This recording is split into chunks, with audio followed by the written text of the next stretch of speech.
Welcome to the Pen Leader Podcast, where strategic leaders get straight to the topics, strengthening our awareness and sharpening our minds. The Pen Leader Podcast is produced by Roar, a production division of Mays & Associates Ltd. Find out more at www.maysassociatesltd.com. Now here is your award-winning host, Dr. Shanda Gore.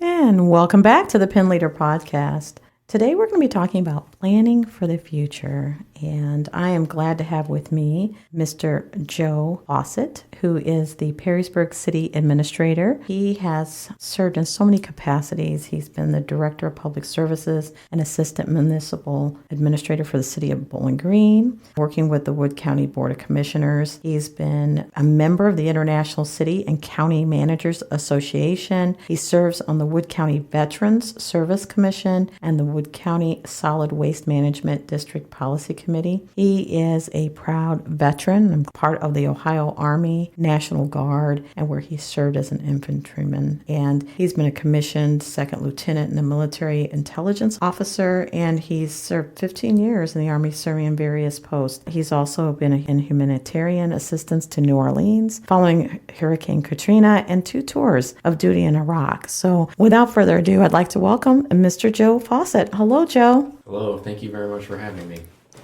So I just want to say first and foremost, thank you for your service. And I think that it sounds to me like you've served the public in so many ways. And now you're serving as a city administrator for Perrysburg, which has this tremendous growth that's going on. Can you talk a little bit about how you've been able to leverage your experiences to help you in this role? Yeah, first of all, thank you I appreciate your comments. It's very kind. Certainly an honor to serve in the Army as well as various communities that I've been in. The Army built or reinforced a foundation of leadership rooted in discipline and intentional approach in everything that we do. And I've tried to leverage those experiences and grow upon them. And I'm not one of those people who spends a lot of time thinking through some of those things. So when I read your first question, I had to sit back and say, what do I do? I looked at the Army values, which was a good reminder that there are different principles of leadership. And when I look at the Army values, and that the acronym is literally leadership. So it's loyalty, duty, respect, selfless service, honor, integrity, personal courage. So leadership. That really kind of helped reinforce or build the foundation for my own personal philosophies that I've tried to not just put on paper and espouse, but it's a life choice. It's how you act. It's how you demonstrate your values that are important. So, the Army was an excellent place for a person like me to learn and grow and develop and to see different approaches, good and bad, as well as shaping my approach to things, I think. We'll get into that in a little bit, but, being responsive and flexible and... Mm-hmm. It's some of those skills, you're just not born with these skills. No. It comes with time and experience. One thing that we talk about in pen leadership is being a pen leader and following that path is that experience coupled with the education. Yep. And I noticed too, you're a Bowling Green grad. Oh, yeah. I noticed that, again, you had recreation and tourism, your bachelor's and your master's in public administration. And so there's the education, but also you had education when you were working in the Army as well. And you leveraged that with experience. Can you speak to how that's made a difference? Well, my philosophy on learning and leadership is that it's a lifelong evolution. We have a phrase that it's not a fire and forget function.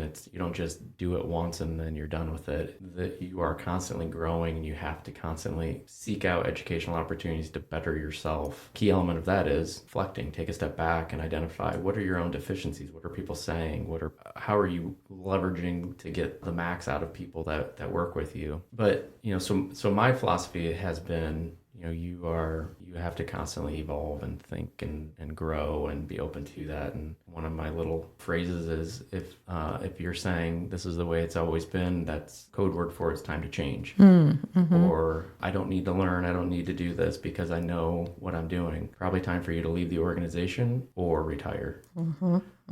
What challenges do you have to face or are facing when it comes to some of this work, being a city administrator and being responsible for so much and so many people that really rely on you for their level of living and family, and what challenges are you seeing right now? Well, Perrysburg is one of the fastest growing areas in Northwest Ohio. If you look at the census and go back to the 1990 census, Perrysburg has literally increased 100% since that time. So from a community standpoint, we have grown so fast in such a short period of time that we have to understand that the community is growing. New people are coming in with different wants and desires and needs. And from a city's perspective, as in the organization, we are here to serve. We are here to service those needs. So we have to continue to grow and evolve with the community, and understanding that, that comes at a cost, that there are things that we have done in the past that we might not be able to do, but we can do these other things. But Perrysburg is a very special place. It's a wonderful community, very welcoming. When Jane and I moved the kids up here last year, it was amazing the amount of people that reached out to us and said,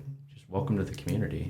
Wonderful park system, first-rate police and fire protection, utilities. There are a lot of things that we're doing very, very well. But from an organization standpoint, we got to continue to grow. We got to continue to want to learn and to hear feedback from the community of ways in which we can better serve them. And I noticed that too when we talk about planning for the future. You literally have a roadmap, knowing that your growth is hitting at least 4-5% a year, and then addressing that, because I was looking at some statistics. There's a shortage of housing in the country, and individuals are looking for the best place to live, right? The quality of life. What is it with that planning process, and what advisement do you give when you start planning? So I can't take any credit for that future land use plan. That was there before I got there, and God bless them for leaning forward to do that, because I think it's a solid plan. Previous administration and our current planning and zoning administrator, Brody Walters, who's a super talented person. So, my advice for planning is it's got to be responsive. It's got to be reflective of the community. You've got to be patient enough to let the operating environment build on itself. And then you have to understand that the plan will shift and change, and it might alter from the point when you authored it to the point where you execute. But Perrysburg has done a phenomenal job of leveraging the resources that we have. Residential development is booming in Perrysburg.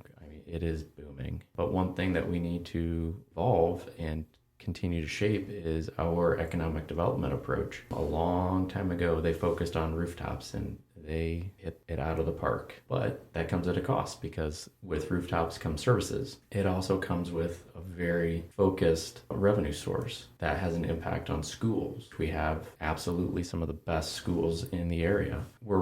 That's what you're kind of touching on, is a very good point of the plan addresses generally the land use. How we shape that needs to be in a refocused effort for economic development currently. So we need to broaden our economic development base to include a heavier emphasis on industrial manufacturing growth, jobs.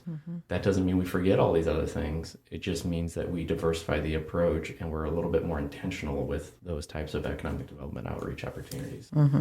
I was thinking too, if you were to go and see 10 years down the road, what would you hope, because you have to have something to aspire for. What would you hope you would see? I hope in 10 years that we have a larger industrial manufacturing business community. If I could, dream up a dream, it would be a massive business park that has a lot of jobs, that comes in to help with some of the issues that we're seeing right now, which are the property taxes associated with the residences. If we can help in that manner, everybody wins. Like everything else, there's a balancing act, though. You've got to remain a little bit flexible and understand that there are second, third order effects that you just can't envision. But 10 years down the road, I would love to see a massive industrial park. I would like to see our community continue to grow and develop while still holding true to one of the core elements that I think makes Northwest Ohio, Perrysburg, Bowling Green, Wood County very, very special, and that's a sense of community. When I came on board, one of the questions the mayor asked me was, how do you hold true to that sense of small community? And it really, to me, comes down to the government being responsive. If a resident emails me or calls me as a city administrator, what do I do with that information? Do I get back to that person, and how timely do I do it? Because it communicates a lot of things. And my personal philosophy is, as long as we remain responsive to the community, we will hold true to those central values, that small town feel. It is challenging to keep a small town feel when you're growing so rapidly. And it is a wonderful situation to have when you have population coming in and not leaving. Yep. But at the same time, you recognize the economic development need to have where people can make a good living to support that living. What is in planning process? What are the top 2 to 3 things that you suggest anyone who's putting a strategic plan together? Because again, you have a plan. You work so hard to put together something that's viable and can address some of the challenges. What are the top 2 to 3 things would you suggest individuals do or organizations do to get started? Well, one is to form a focus group. You cannot create a plan in a vacuum. It's got to be reflective to the community. So put together a task force or some sort of focus group that helps shape the plan, or at least the planning process, and that focus group ought to be reflective of the community. Get a diverse group of stakeholders together to provide their input of what's important, what the focus ought to be, and then to kind of go from there. But when I was reading through one of your questions was 3 pieces of advice would you give a leader to balance the planning and pivoting to address any unforeseen needs? And as I sat there and thought, I kept thinking, well, the number one thing that comes to my head is the same piece of advice I would give to a leader in anything, and that's to remain flexible and try to develop plans that are scalable. So it's not a one-size-fits-all kind of thing. And when you're developing your plan, you ought to be able to scale that up or down as much as you can. Another thing is to be patient and understand that priorities may change with elections. Those priorities may change with the growth and the changing of the community. So the plan that is developed today may not be, a 1-for-1 5 years from now. And that's okay. Changing is okay, and growing is okay. But developing the plan that is flexible enough to be able to shift and change with the changing environment. In that being able to pivot, so critically important. That's another part of our PIN leader that we talk about, is that being able to pivot when you need to, and that things do change, and then to calmly address it. Yes. I think there's something said also about the calmness when you have faced with some situations that could get people emotionally tied up into an issue or a challenge because they've got some kind of personal tie to it or ownership into it, and how you as a leader can really calmly lead into whatever that pivot is. Would you agree? Oh, 1,000%. So I think a key element of a leader is to remain consistent. My dad was a huge influence in my life, and he continues to be, thank God. He spent 25 years in the Army, and he was also an administrator down in BG.